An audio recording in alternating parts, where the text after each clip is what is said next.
Fantastic. All right, so we're all big picture thinkers here, right? So we figured we would kick off the weekend with the 30,000-foot view and looking really big at where has permaculture come in the last 30, 40 years? Where is it right now at this moment, and where is it going? So we put together just an incredible assembly of people here on stage. Penny Livingston-Stark is going to be moderating this group of 6 other folks talking about permaculture's past, its present, and its future. So I'm not going to say too much, I'm just going to get out of the way because these folks have some amazing stuff to say. Thank you.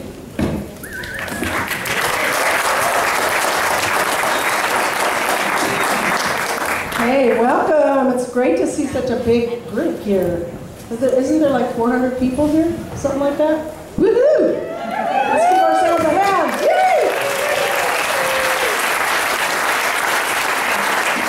So it's been my honor and pleasure to be up here with a few of the many people that have been holding it down in permaculture for a long time, and there's people that are representing the history, the present, and the future. And so one of the traditions that I would like to introduce to this movement and many movements in our community is called remembering. Because there's a lot of newbies here and a lot of old bees here, and it's important to know how we got to where we are. You know, they say you're doomed to keep repeating the past unless you really understand it and know that. So not that our past has been so bad, it's been actually pretty awesome. But I think it's important to kind of know how we got to where we are, and where are we? I'm curious, how many people have been practicing permaculture since, say, after 2000, the year 2000? Prior to that, they didn't know much about it. How many people have been, like, since 1990? Okay, a lot fewer, right? So this is good. This is good to do this. Kind of set the stage. And on this stage, what we're going to do, I'll just tell you a little bit about the format, is we've got 3 elders, and Jillian and I are kind of medium school. There's 3 old school people. Jillian and I are medium school in Palargo, and Pedro are kind of new school. So we've got people representing, the past, the present, and the future. And so I'd like to introduce Scott Pittman. He'll get to speak for maybe, I'm going to set the timer for like 5 minutes, because we've got a lot we want to do during this session and maybe have some participatory stuff. So I want to introduce Scott at Permaculture Institute USA, one of my teachers and mentors, to kick it off and maybe talk about a little bit about the past, the lineage of permaculture, and especially in North America as it stands. Okay? Go ahead. Does this work? Yeah. So in the beginning, there was Bill Mollison and David Holmgren.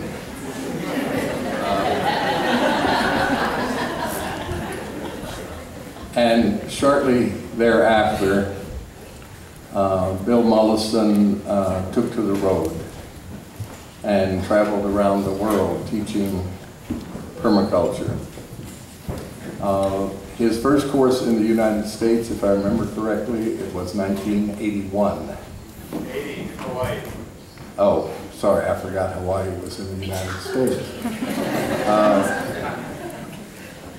81 in Florida, and Bill kept returning to the United States even though he abused us severely every time he was here. We were the total butt of all of his jokes. Everything that was wrong with the world was in the USA. I was convinced to go to a seminar in 1984 that Bill gave in Levy, New Mexico, which is a ghost town. And at that seminar, a weekend seminar, I met Bill Mollison. The first half of the day that I went to his seminar, I didn't understand a word he was saying. His Tasmanian English was almost indecipherable. It took me a half a day to really figure out what he was doing. At that time, he was traveling with Rennie Slay, an artist from California who subsequently moved to Australia. At that course, I asked Bill, how do I learn more? And Bill, in his usual candid and truthful way, said, I'm retiring this year. I won't be teaching any more permaculture courses. And I immediately hit the red button. I was very anxious to learn more of what I had finally deciphered after 2 days. So I asked him, where are you teaching for the rest of this year before you retire? And Bill said, well, I'm going to be teaching in Kathmandu and in Bombay. So I got a visa and went to Kathmandu and took the PDC there, which was sponsored by the Rockefeller brothers, of all things. It was one of the most changing experiences I'd ever had. Bill Mollison was one of the most incredible pedagogues I have ever heard. He was an incredible teacher. He had an encyclopedic mind, total recall. When I was in Nepal, he was telling me the Nepalese name of the plants after he told me the Latin names of plants. He had traveled through Nepal once before. So it was a very intimidating, really, to study with him and then think that I would have the temerity to teach or to design. Nevertheless, I came back to the United States and started teaching in New Mexico in 1986. My first course was in 1986. And it was a miserable failure. I stayed up all night reading my class notes from Kathmandu, trying to memorize as much as I could so that I could present it the following morning. I was a total wreck at the end of that class. I returned my students' tuition and apologized for being such a miserable teacher. And then I decided I need to take a lot more courses. I took this same PDC from Bill Mollison 3 times before I felt I had the concepts down well enough to actually go out and teach. Now, what it encouraged me to teach was that Bill, at the end of all of his classes, empowered all of us with a statement of, you can now officially go out and teach permaculture and start designing. Well, I understand Bill's urgency because Bill has already always known way ahead of time what was going on, the kind of disaster we were headed for. So immediately I thought I should go teach because Bill said I could. Turns out it's not true. And so that has sort of started a trend in permaculture that I think was one of Bill's big mistakes. And I think that trend continues till today. And we're going to build on what Scott was saying. We're going to build on what Scott was saying. But thank you, Scott, and he'll get to speak again later around the future and vision of permaculture. Next, I'd like to introduce Albert Bates from the farm in Tennessee. And Albert's been teaching permaculture, I don't even know. You might have to say a couple words about yourself and then maybe talk about what you remember about the history of the movement. Okay, thanks. Yeah, actually, Penny, I pick it up about 4 years after Scott, and there's a gap there. I'd like to hand it to Peter Bain, who, with Chuck Marsh, was my teacher in this, and can fill in some of the gaps on how permaculture spread around North America. Peter? We're going to, oh yeah, we can do it now. Actually, I was going to call you up. Come on up. Yeah. I want to just do a special acknowledgement. I'm trying to keep a little chronological, yeah? Yeah, well, let's do it. We can do it. You know, this is jazz. There's classical and there's jazz. I love jazz. I just want to say something about Peter before. Good, you stay right here. There's a few people, and this is the man who's been holding it down probably since the beginning, along with Scott and some others here, as the publisher and editor of the Permaculture Activist, our national journal. So he knows. Well, I think my reputation may be bigger than my accomplishments, because in taking on the Permaculture Activist, after I did my PDC in 1990, I sort of took on the history in a sense and got to meet those who'd gone before in the previous decade, because they were the only ones to learn from at that point, and made it a point to understand and try to make known to all of us what that history was and where we'd been and where we were going. So I have a lot of respect for the cohort who came early after Bill first arrived on American shores and started teaching in Molokai and Wilton, New Hampshire, and Florida, and Leicester, North Carolina, and a bunch of other places, leaving seed pods behind saying, well, I'm not coming back, you do it. That's people like Skeeter and Jude Hobbs, who's up here, and too many to name, who came before me. And I arrived at a certain turning point in the movement when we amped up another spiral. And Albert is part of that process with me. I just think I got my foot about 6 inches out ahead of him at the starting line. So we were scattered. We went through several international gatherings, 84 in Australia, 86 in the Northwest, North America, 89 in New Zealand, 91 in Nepal, which for me was a completely transformative experience. I didn't want to go. It was during the middle of the first Gulf War. The planet was rocking. There was smoke reeling out of Kuwait and flying over the Himalayas. But changed my life, turned it inside out and upside down to see a traditional culture dragged and tortured into the modern age, and all the stages along the way, including the repair that was happening and beginning to happen with the help of permaculture.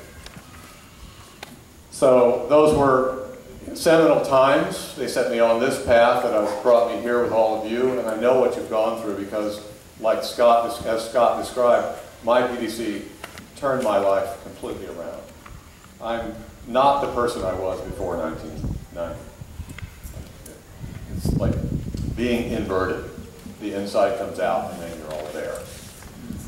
I don't know, how much particular history. I want to say we'll talk about the activist a little in the media circle tomorrow morning.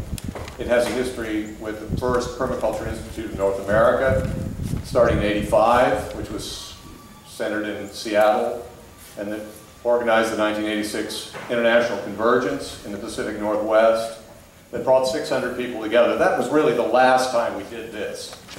This is the second one, in a sense, and we were under the umbrella of the whole international movement at that first time. Now we're autonomous in a sense. This is North Americans primarily.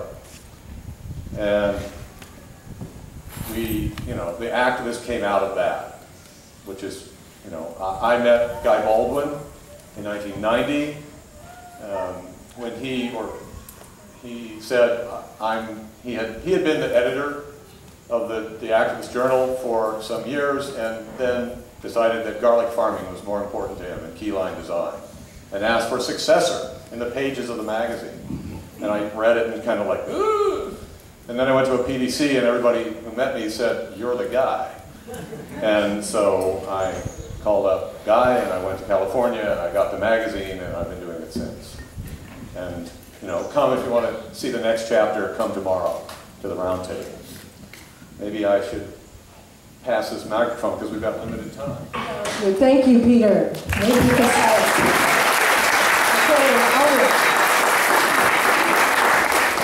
So, yeah, 1990, I'm going to pick up there, and that was the year I was in Italy, and, you know, well, take it back a decade earlier. In 1980, the farm and my international relief organization, Plenty, won the first Right Livelihood Award, and in 1982, Bill was the recipient. And so we were together at the 10th anniversary gathering of the Right Livelihood Award recipients in Italy in 1990. At that meeting, you know, Bill was there, Rennie was there. It was really my first in-depth experience to permaculture. And Helena Norberg Hodge said something that really spurred me. She said, eco-villages are so important to the future of the world that people should be paid to live in them. And I, you know, having at that point lived in one for 20 years, I said, yeah. So I kind of got into going to Fellowship for Intentional Community meetings and communal studies meetings and different kinds of things around the communities movement. And we coalesced this group that formed the Eco-Village Network of North America. And we invited Peter and Chuck to teach at PDC at the farm. And we started the Eco-Village Training Center there to get eco-villages empowered and decide and figure out what is the best way to create more eco-villages and what would you have to know to really do it well. And that led to the creation of the Global Eco-Village Network a couple years later in the mid-90s. And the first 3 board members, the first three regional secretaries were all permaculturists and permaculture teachers. Max Lindiger, who studied in Bill's first course, Declan Kennedy, who's primarily responsible for introduction to permaculture to Europe, and myself for North America. And so the 3 of us sort of led the permaculture, rather led the eco-villages into adoption and of permaculture and the intentional communities at that time into using and learning more about permaculture. And we kind of took permaculture to the village scale. That was intentional.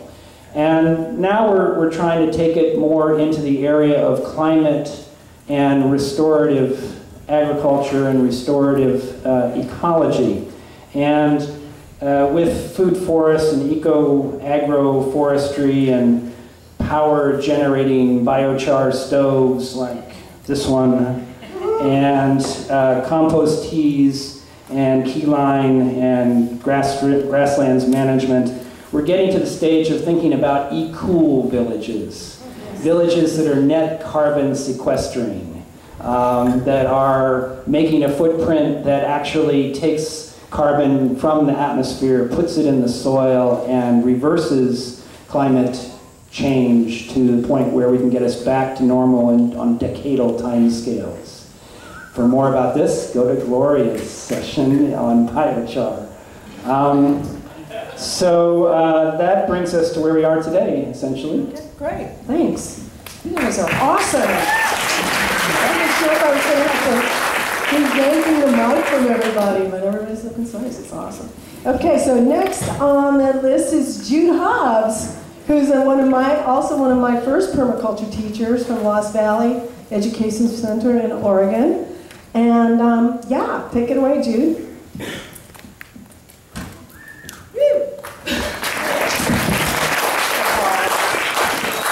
I want to first thank you all for being here. It's extraordinary from where we started, as you've heard, to where we are now. And that, for me, my road to permaculture started through urban landscaping in the early 80s, and then 85 I got invited with a small group of people to go up to Orcas Island, I think it was, where we were introduced to this world of permaculture, because we were sort of practicing it, most of us. And of course it rocked our world and jettisoned all of us to where we are now. And so my teachers were Max Leander, who started Crystal Waters, and Lee Harrison in 1990. I took an advanced course in design and teaching, and I've been teaching ever since. And my intention is to offer up ways to change people's lives in everywhere we go, right? So that's the legacy, really, and that's the current status, is like we are here to be guides to change people's lives. And so one of the things that was extraordinary for me was the idea of community building. Like being here with you all, it's like we speak the same language.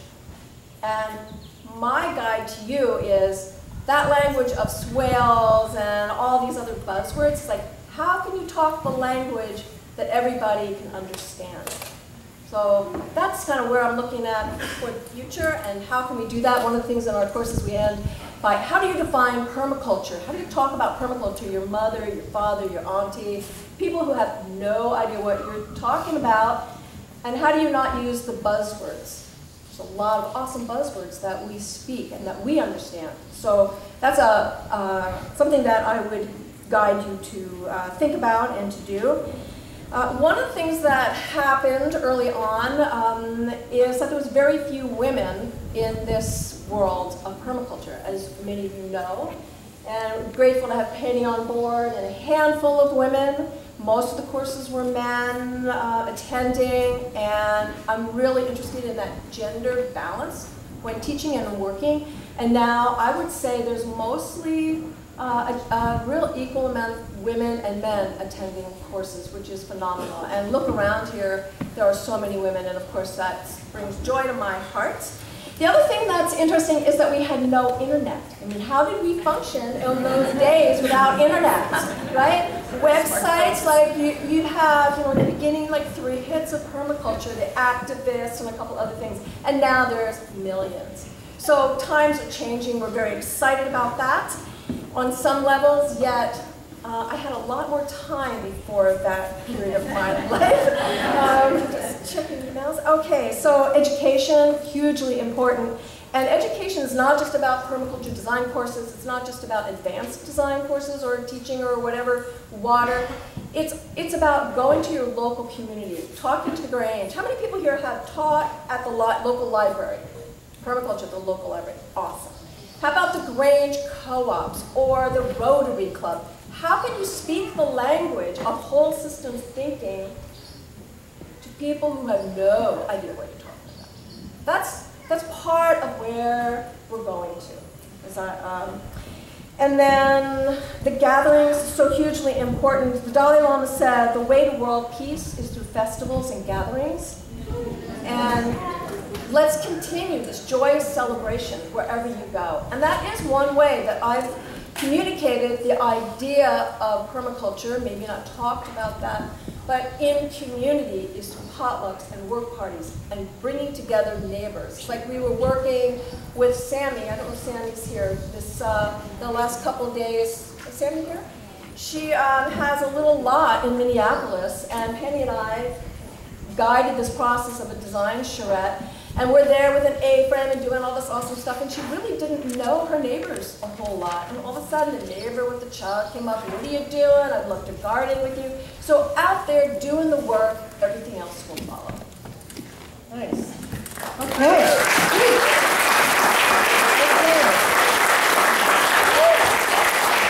So I'm actually going to time myself and correct me if I'm wrong, but I want to also kind of set a tone a little bit about who was David Holmgren and, you know, what happened. And I just want to kind of give you this because David Holmgren was a young environmental design student at a university where Bill was a professor.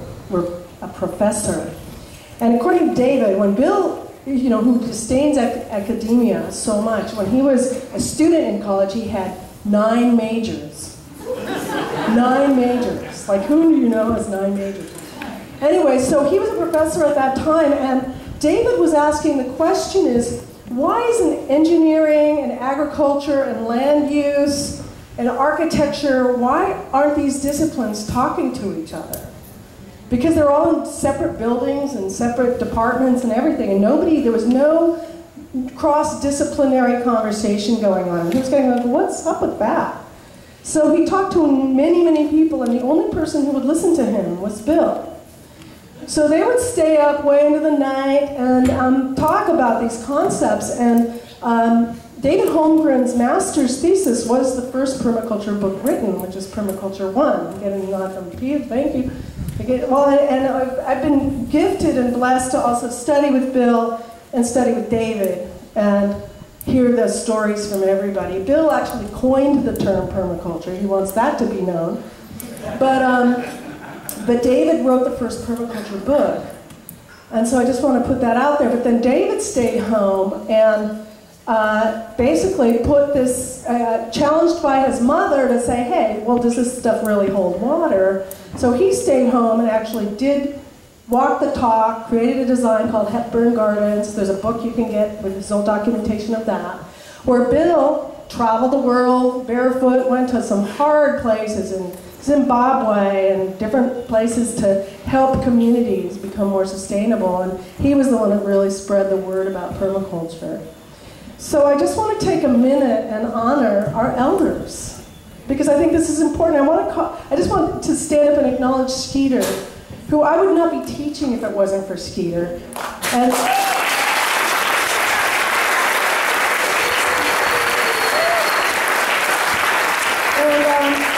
anybody who's been teaching prior, or been actively involved in permaculture prior to 1995, can you stand up just for a minute? Because I don't even know who all of you are. Just honor these people. Joel, Kathy, Andrea.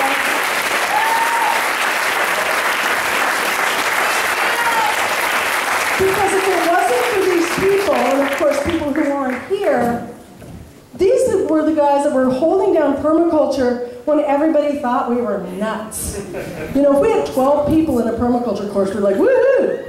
You know, so I just want to acknowledge, because we wouldn't be here, I don't think, without the people who are standing up in this room, so thank you all. So now we're going to move into the future, and I want to call on Pandora and talk about the work she's been doing. You know, I want to acknowledge, because there's bridge people out there, people who are walking cross disciplines, culturally, ethnically, and class, all the different isms that are out there. There are the bridge people who are crossing those lines, and the peacemakers of the world, and Pandora is one of those. And she's one of my favorite rock shining stars. So, thanks. How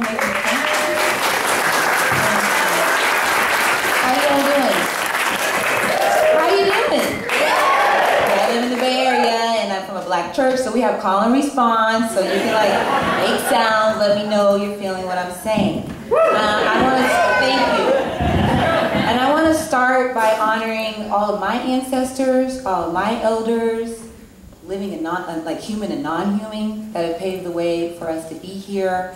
And I actually want to start by having you think about someone that paved the way for you to be here. Because when we're talking about the history of permaculture, in my opinion, if we limit it to the 35 years, then we're not seeing the full potential. So bring into your mind's eye someone that is responsible for you showing up here today. They probably didn't use the word permaculture, and they probably didn't actually study the discipline, but yet they were that springboard. You have that in your mind? Okay. And then I want to acknowledge the teachers here on my panel. I've lived at the Eco Village, where Albert was, did my little natural building permaculture course. Penny was one of my first teachers. I've read Jude's writings, and Scott. Everyone on this panel, you've shaped me, and you've created a legacy for me. And so I just want to honor, because you said legacy, Jude. And actually, I might be talking about the future, but I can't talk about the future without talking a little bit about the history, because what I see is happening is the future of permaculture can continue if we're not clear a path that has been laid out in a certain way. A study just came out, and I don't know if any of you read it, that showed that like 80% of environmental groups are still led by mostly white people. You guys heard about that? I'm just going to use these terms, white people, hope that doesn't bother you. Did you hear about that study? And so there was this whole hoopla, and everybody was like frustrated, how is that possible? You know, how do we get more diversity? But basically the environmental movement in this country is a microcosm of the larger macrocosm we live in. I would argue the permaculture movement is the same. So true. I'm going to say that again. I would argue the permaculture movement is the same. When we look at the history and how it was presented and framed with the best intentions, so if we don't move forward with intention of understanding where we've come from and not be limited, then we will repeat those same patterns. And isn't this all about patterns? And so for me, one of the hugest opportunities around permaculture and pattern is social. Those social patterns. You all know Starhawk? Anybody that doesn't know Starhawk, talk to me later, because she's the woman. And she's my mentor, and she's been working with me. She teaches social permaculture, she teaches earth activist training, and she's brought me on, because what she's helped me see is the relevancy. I think the future for permaculture is relevancy. It might be relevant right now to use the permaculture lens because we're dealing with carbon and climate change, but the way permaculture is presented is not always relevant. Do you feel what I'm saying? Yes. It doesn't always speak to the breadth of experiences of the audiences. Oftentimes it does, but a lot of times it doesn't. So again, there's another potential.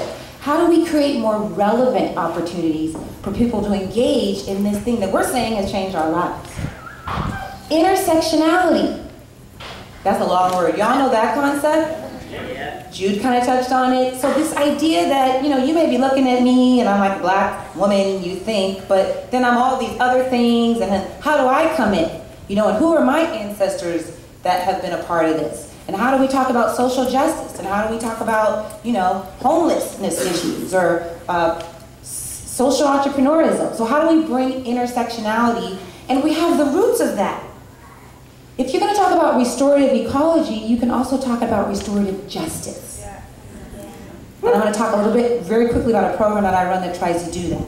So if we can be more relevant, create more intersectionality, and remind ourselves that it's about relationships. Because right now, for instance, I'm a part of the African American community, and what do you think is at the forefront of the mind of a lot of African Americans communities in terms of what's happening in the United States? Ferguson. Oh, say it louder. Ferguson. And it shouldn't just be African Americans, it should be anybody. We should all care. We should all care. And we're in Ferguson. And for me, when I learned about permaculture, a light went off and I was like, oh my gosh. Did anybody else do that? Oh my gosh. It's like, I see it's like the matrix, the lens, the things came together, the relationships. But it doesn't play out that way. So if we can find a way to bring the relationship between violence in our communities and how it's perpetuated around certain communities, I'm almost done. No, you got 2 minutes. Oh, okay. Then that's when it'll become more relevant. I'm not saying that permaculturalists have to be the one to figure out how to make an inherently violent police force non-violent. That's not what I'm saying, but I'm saying if we can't allow that to be just as important as designing land formations, it's not going to be relevant to a lot of people. I'm really nervous before I start talking. So I come from the social justice movement. My family's been plagued with dealing with a lot of incarceration. And so for me, I was like, okay, permaculture, how can this lens be applied to the prison industrial complex? That's what I call incarceration. So we started a program called Pathways to Resilience. And the idea is the men and women coming out of prison, you know, we got all these people, 60,000 people coming out of prisons in California. We got all these issues with the environment. Who better than to tackle those issues? This idea of a problem, because everybody's worried about safety, and you got all these former criminals coming to our community, but if we turn that problem into a solution and train those folks up to reclaim their legacy. A lot of them have these roots, a lot of them from the South, they just got caught up. So giving them the permaculture skills, but it can't stop there. So that's also the future for me of permaculture, is you can't just get a PDC, we have to give them case management, they get social entrepreneurial training, we pay them to take the course. Of course, they have to raise money for that, but that's just one idea. They're supported, some of them get job placement, they have a rites of passage. We talk a lot about, because it was all African American men, the African legacy of design that again goes beyond just 35 years ago. So you see what I'm saying? And we all have that. So for the future, if we're going to be designing more relevant programs that bring this intersectionality and really raises up relationships, we're going to have to ramp it up a little bit around what we're expecting the people to show up with. How can we create more on-ramps? You know what I'm going to say? That's on-ramps. right, yes. And I think looking even around here, it's just be real. We see where we're at. So I'm looking forward to moving forward with all of you.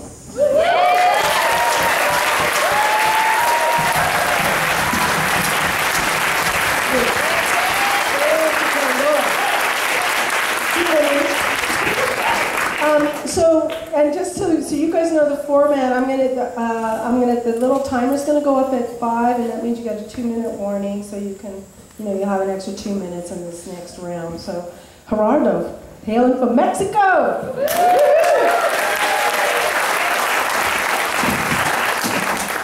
Thank you very much. I'm very glad to be here. Thank you everyone to come here. I'm going to tell you a little story about what is Permaculture Mexico.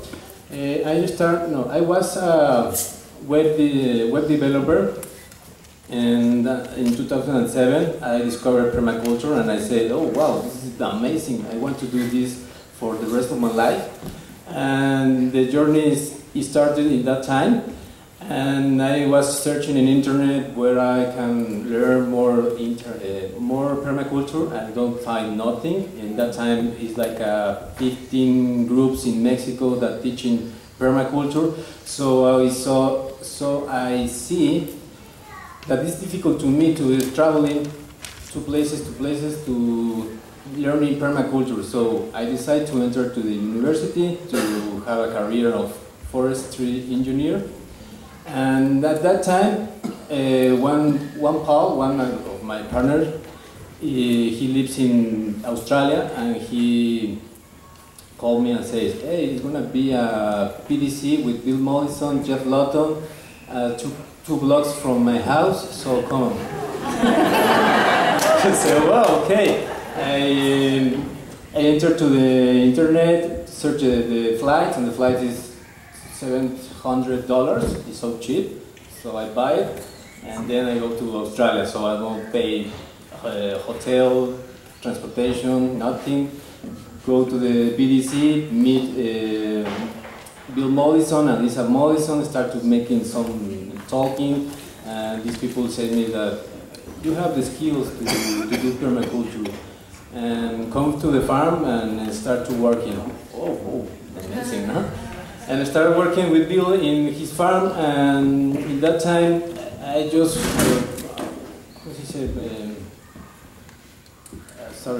I have wondering about the university. I said, I don't know, I need to come back to finish my study, and Bill Mollison says, do it, and if you want to make permaculture Mexico, you need to learn in your land, in your climate, in your people. So I come back, and I start a little website, is permaculture.org.mx.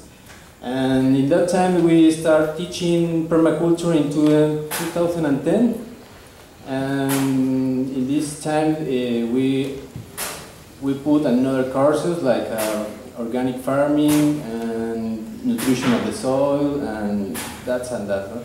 And we work in a little projects, and now in this year we launched 80 programs for the rural zones to helping people to learn permaculture, to apply permaculture. Now we are working with one family in Linares, Nuevo León, where I live, and this family we are, I don't know, I have photos and all stuff. You can see it on my website. But this family, when I met the first time, this family said me, we want to grow organic. Okay, you know about permaculture? No, and start to talking about it, and these people say, whoa, that's what we need. So this is a 3 members families. It's only 3 members, and the families start to spread the word in the community, and the community get close and say, oh wow, this is amazing. So 2 months ago, we built with a dome, super adobe dome, to the elementary school, a federal elementary school, and for the kids, it's a small one. And this is the first step to get close of the community to inside of him, to awake the permaculture things. So I'm very glad to be here, and my partner is Jose Deep, and this guy is doing amazing work in Australia. He works with Bill like 3 years. He works with Jeff Lawton, with Darren, a lot of good permacultures in Australia. So we have a very good handwork. He's like, he says, I am the muscles and you are the mind. Okay, thanks. And also I have the new logo. This is permaculture. This is Quetzalcoatl, and this is the symbolism of the infinitum. Yeah.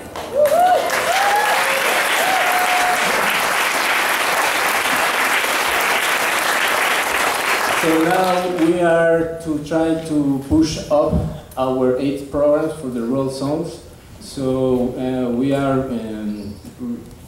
we require donation in species, donation in effective, no, in dollars, and also people. We need people to wants to come to the rural zones to work with the people directly and start to making gardening, community gardening, or making a chicken corridor, or I don't know. We have a lot of stuff to do there. So I invite all of you, if you want to come to Mexico and work with us, you are very welcome.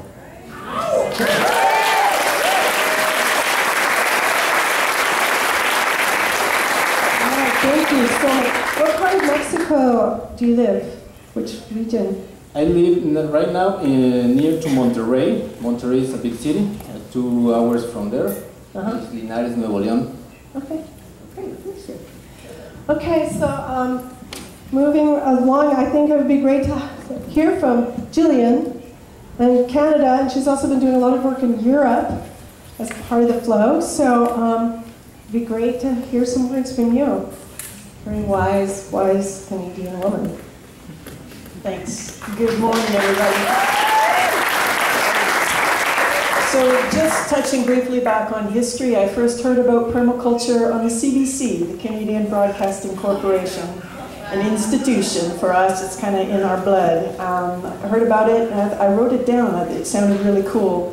1994 that was. And then there was a course offered that year. Richard Griffiths, who's here, helped to organize that. Thank you, Richard, for helping get permaculture started in Ontario. Thank you, Joey. All right, Richard. And couldn't afford to go to the course, but got myself to a course on Prince Edward Island, one of the Canadian provinces, in 1996, and actually had the special occasion of John Todd being there because it was held at the Ark, which was one of the passive solars that was built for Habitat 1 back in the 70s. So I was involved with Albert down at the farm, was working with the Eco-Village Network of the Americas in the forming years, and yes, I would say that my permaculture journey has been very much in and with Eco-Village communities. So I had the opportunity to see early that you can know as much as you want about greywater systems, but if you're not looking at yourself and how you're being and opening yourself to understand the landscape of human ecology, it's only ever going to get so far. And I'm glad to see that I just came back from Switzerland, where I did a week-long intensive with some youth, a good number of whom are the next gen, which is the youth contingent of the Global Eco-Village Network. And we did a lot of deep emotional work and processing work. And at the end, they said, "Can you teach us about natural building and permaculture and stuff?" And I was like, "No problem."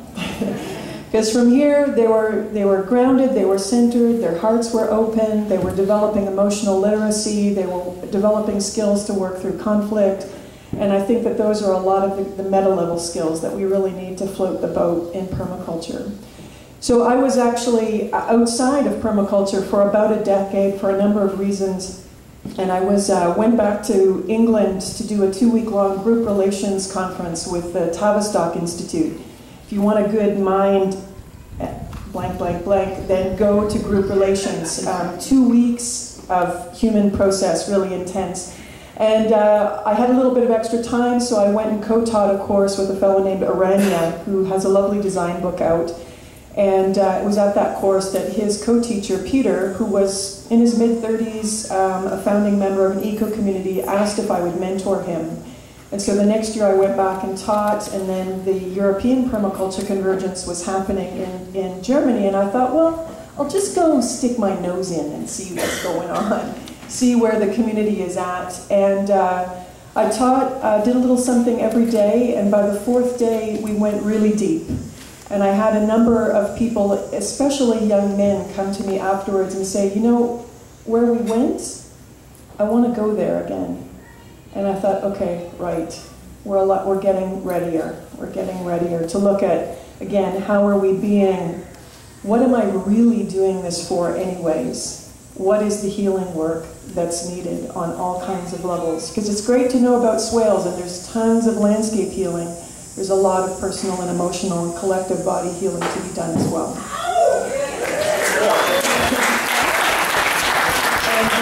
This is one of the reasons that I came back from Europe. I drained my bank account to get here because I feel like that this is the beginning of the next era of permaculture in North America.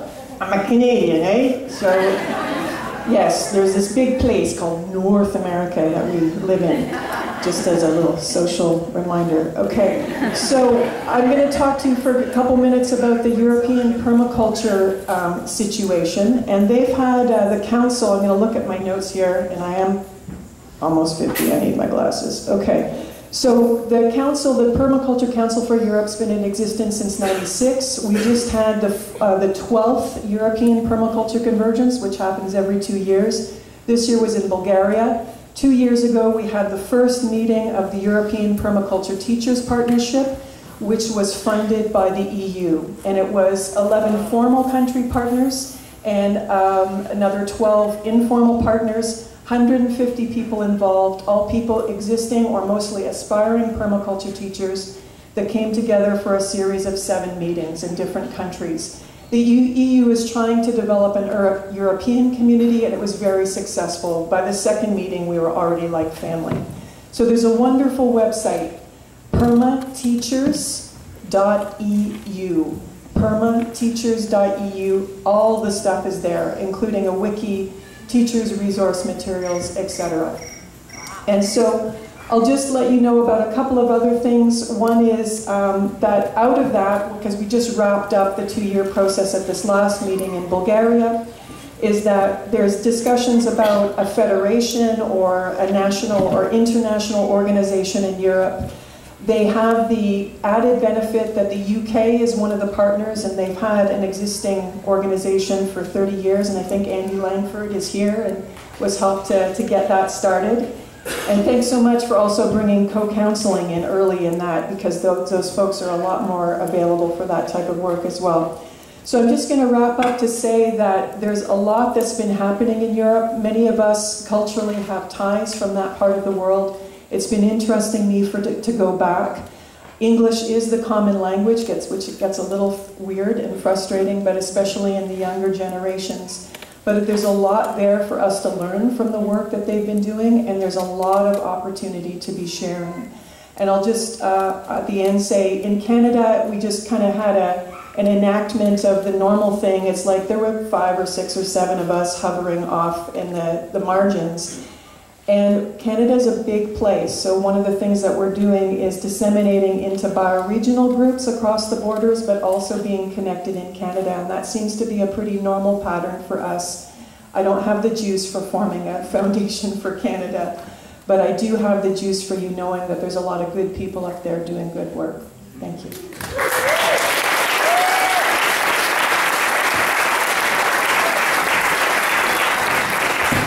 Okay, so as we're moving into the future, we're going to go back down and to hear from Jude again, because really, getting feedback from the elders of the movement, they really want to talk about the future more than talking about the past, because it's the future that kind of gives us all the juice.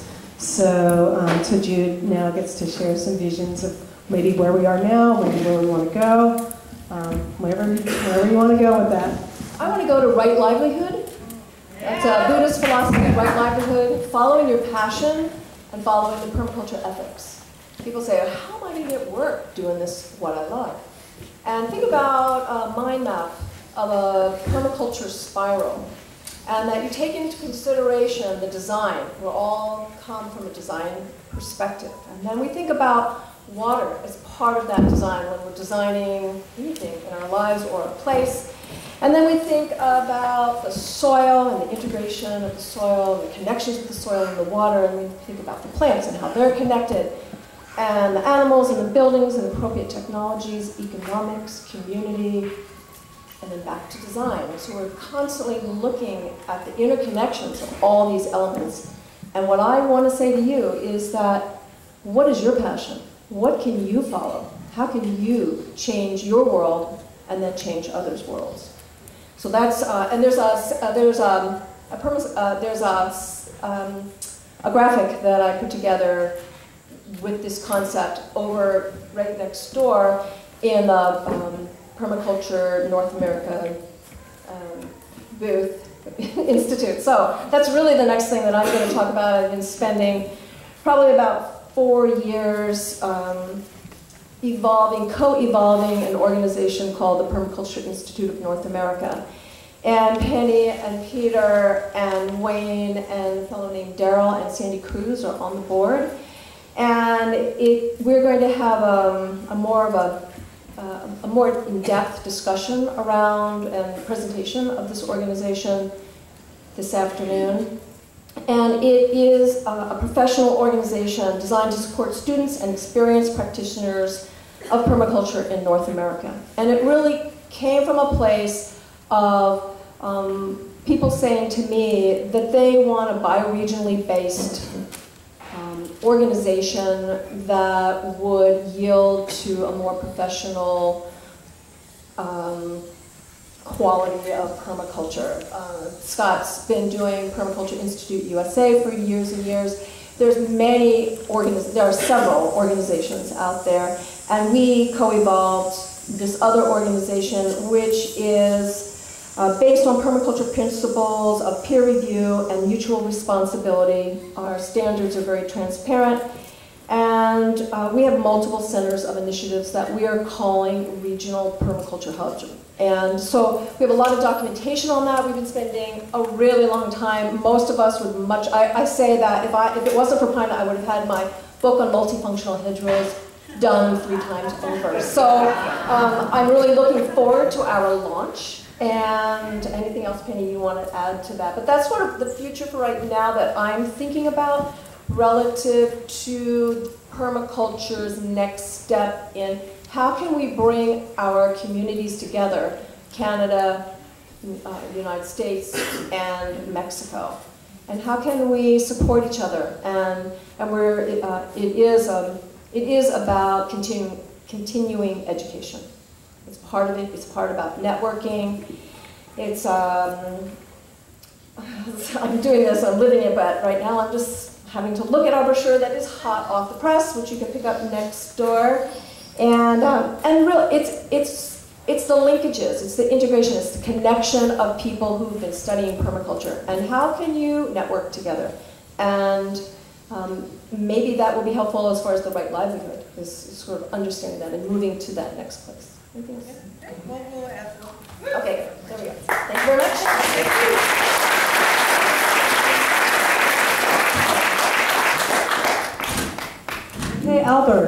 he was really chomping at the bit to talk about the future and the visionary man that he is.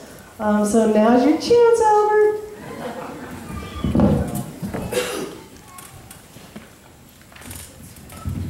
I was tenting over here, and in the middle of the night, in the rain, I woke up from a dream, and Jillian had spoke to me earlier in the day about what should we talk about at this panel, and I didn't have any idea. But then the idea came to me, so I keep a notepad next to me, and I wrote it down, and I'll go back and refresh my memory as I'm reading my notes. And I could talk about the work that I'm presently engaged in, which is trying to figure out what we need to do most, and that involves integration of eco-village design with Darren Doherty's agrarian methodology and holistic management and keyline and food forests and nutrient density and designer teas and co-generating biochar making stoves and personal dynamics and farm drones and those are all passions that me and many others of my fellow people here share. Also the redesign of macroeconomics with Nicole Foss and Steve Keen and Tom Greco and David Korowitz and Bob Costanza and others, and what we've been calling financial permaculture. But I'd rather speak of where we are as a permaculture people, because I think we are either at or about to reach an inflection point in our young design science that will render it obsolete. I read last Sunday's New York Times op-ed piece by Robert J. Lifton, who was the author of Death in Life, Survivors of Hiroshima. And his piece was called The Climate Swerve. And it pointed out that the sudden shift in awareness towards the existential threat in climate change is similar to his work on Hiroshima, when he observed that such a shift had occurred some years after the bombing, when the full extent of its horrors became more widely known. And before then, it was morally okay to blow up or incinerate civilian populations, as the Allies had been doing in Japan all over. And afterwards, the bomb was transformed into something that was morally reprehensible, which augured the Cold War. And just because it's morally reprehensible doesn't stop us from slaughtering civilians with radioactive weapons in Fallujah or Gaza or Donetsk. But nonetheless, the public is now outraged when it learns of these crimes, and it wasn't as much before. Lifton said in the New York Times, with both nuclear and climate threats, the swerve in awareness has had a crucial ethical component. People come to feel it was deeply wrong, perhaps evil, to engage in nuclear war. And we're coming to an awareness that is deeply wrong, perhaps evil, to destroy our habitat and to create a legacy of suffering for our children and grandchildren. The swerve that permaculture must take us to is to become invisible. It's not that landscape architects should have permaculture certificates or that they can also offer a consultation in permaculture, but that all landscape architecture is permaculture. The same for architecture, the same for restoration ecology, transportation, energy, and master planning, and then eventually economics and governance. We need to leave behind the stranded ethics of the 20th century. The same way we need to leave the ground, in the ground, the stranded capital assets of the fossil fuel companies and countries.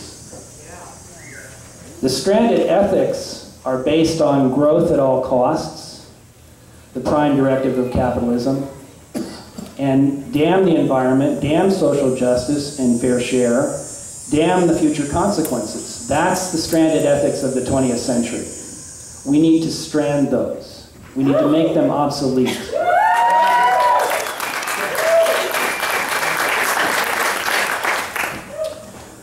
To truly inhabit the 21st century, that, we're all going to share a common epiphany, and that we've reached the age of limits and the era of consequences.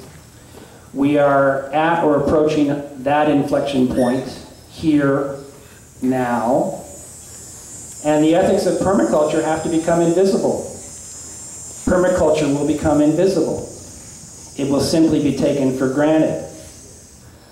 The late Zen masters Shunryo Suzuki Roshi in Zen Mind, Beginner's Mind, said it's important to understand that Zen is nothing special.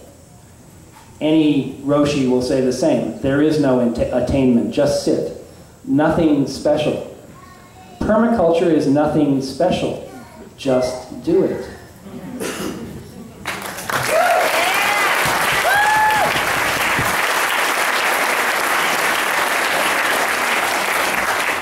All right, okay, so Scott, got some words to say about the future? My primary concern, I think, in permaculture has been the lack of attention to invisible structures. And I think that part of permaculture is probably the most critical point right now. When I first started studying permaculture, invisible structures took 2 days of the 12-day course. Now I see it's taking a few hours. So I'd like to take us back to what invisible structures really were and how I see that it's critical for our future. Bill Mollison used to say the visible structures, gardening, forestry, swaling, and the always present herb spirals, told us what to do. Invisible structures, the legal structures that we live within, the social structures, tell us how to do it. Financial, sorry, left out one. And I find that most of the how-to is missing. That was what drove me to found the Permaculture Credit Union some 12, 13 years ago, was how do we access finance for these off-the-wall ideas that we're coming up with? How do we address that? The other part I think that is missing, and I teach this in teacher training courses, is the heart. And I think that is the part that is mostly missing in permaculture. Care of people. Care of people. I'm not particularly interested anymore in broad-scale agriculture or in any of the movements that are trying to take us to upscale or to mainstream. I'm not interested in any of that. What I'm really interested in is how do we return to our rightful place in the planetary ecology? Where is our heart? Do we teach from the heart or do we teach from the mind? And I think it makes a big difference in the learning experience. We know that the heart has as many neurological connections almost as the brain, and it gets totally ignored. So the future I'm trying to project in my courses, in my teacher trainings, and through the Permaculture Institute is a return to heartfelt knowledge, knowledge of each other. We have to deal with the difficult problems. I mean, every time I mention capitalism being a permaculture oxymoron, people jump a little bit, and there's visions of McCarthy. You know, oh, you're a socialist, you're a communist, I'm not any of those things. But I know there's a better way. than when you have 86 people on this planet own more than 50% of the resources of this planet. There's something, that's 86 people. There's something inherently broken. And I think that as we go about our work and our lives, we have to repair the familial structure again, which is totally fallen apart. We have to repair the small community component, which is totally fallen apart. And how do we get back to our order? You know, everything in nature has a limiting order.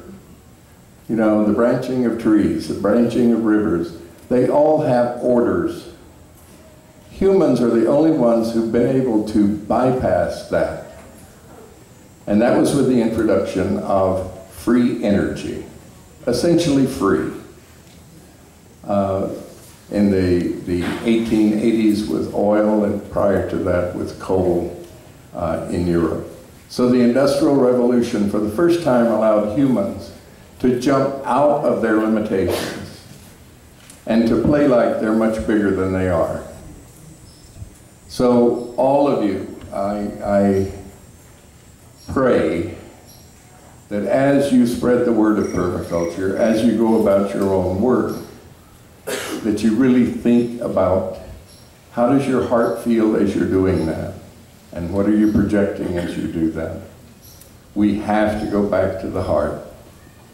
Thank you.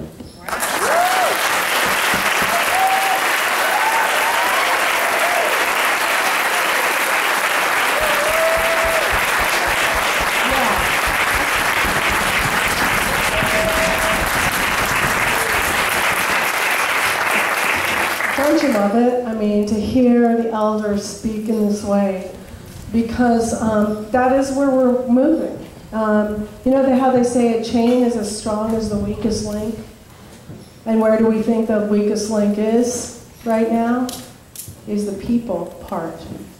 So learning how to forgive and go through peacemaking and living in our hearts. They say one of the longest trips is between the head and the heart, the longest distances, and we're going to shorten that distance. And so I just want to put in also a couple 2 cents and to add to what Scott's talking about also is our linking with other communities and other disciplines. Right now I'm really getting actively involved in the biodynamic community, which is, we are talking like chocolate and peanut butter here, you know? They have the farm as a whole living organism. I also want to point out, I think I've been mentioning this, is the IAA STD report that was commissioned by the United Nations in 2007. 800 people or so wrote all these different aspects about the global state of agriculture. And they're talking about social justice, women's issues, poverty, ecology, land access. And it's like you read it, if you look it up, you can just Google the agricultural report, and it does have a lot of heart in that. And it's an analysis of the state of agriculture, and what it's calling for is small-scale, integrated, regional, local, organic agriculture is the future. And 58 countries ratified it and 3 didn't. Guess which 3? Can you guess? United States, Canada, and Australia. You nailed it. They're doing everything to delegitimize this report, but it's everything that we're talking about. So I just want to kind of throw that out there, and also moving to in the, I am going to give a shout out for the mainstream, because we are the mainstream, like what we were saying, we are. And I'm a natural builder, that's another one of my disciplines, and I've been kind of known as Penny, never got a permit in my life, Livingston. But we kind of have the idea that it's better to beg forgiveness than ask permission. And I've just been unanimously approved to the Building Appeals Board for our county. So I meet with our chief building inspector, And our latest breakthrough is we just got a unanimous approval to put together an architectural commission on natural building and alternative building codes from There's other people that are sitting on the Fish and Wildlife Commission. I mean, we are getting involved in our local policy and government, and I just want to say that that's another way to also act here. And given everything that everybody has said, I want to just thank all you guys. We have job security, you know. Every single permaculturist that I know who has really stepped up, have good people skills, and are really walking that road and making that commitment is busier beyond measure. And the livelihoods are happening and their work has value, and it's important for everybody to realize that all of your work and what you're standing for and your passion that Jude was talking about, you all have value, and don't ever devalue your work. And it can transfer into monetary energy or whatever way you want to be supported on this planet to live the life of abundance, getting our buns dancing, which maybe we'll do that later, I don't know if it's on the agenda. But to have an abundance model, because the earth is, the natural pattern is around abundance. And so that's what we need to move, and that's what we're focusing on. So that's a little bit about my 2 cents. And I also want to just add that I feel like there's a new awakening. You know, we were just talking about this the other night. Like, humanity is waking up. And all this stuff around climate change and, you know, the scarcity and the ecological, you know, they're waking up. So this is an opportunity to catch that wave and surf it. Because we are waking up, we're uniting as peoples, people from different disciplines. Indigenous peoples are stepping up. We are becoming allies with each other and not putting any differences or whatever aside now to create a new story for the future generations. See, I'm even typing myself. Okay, so I'd like to take a moment, and we still have, I think, about a half hour left for this session, or maybe even 45, no, we actually don't have a half hour. We have about 20 minutes or so, 15 maybe. So, actually it's getting older. I'm doing the math. Yeah, we have about 15 minutes. So what I'd love for you is to, for you guys maybe to we'll take 5 minutes, maybe 2.5 minutes each, to have maybe turn to your neighbor, and hopefully it's somebody that you don't know, and just share some of the things that are coming up for you around this conversation, and then we'll regroup and then kind of popcorn style, either questions or comments or hear from the group for the remainder of the time. So actually I'm going to say 4 minutes. We'll have 4 minutes to talk to each other, and then we'll hear from the group. How's that sound? Okay?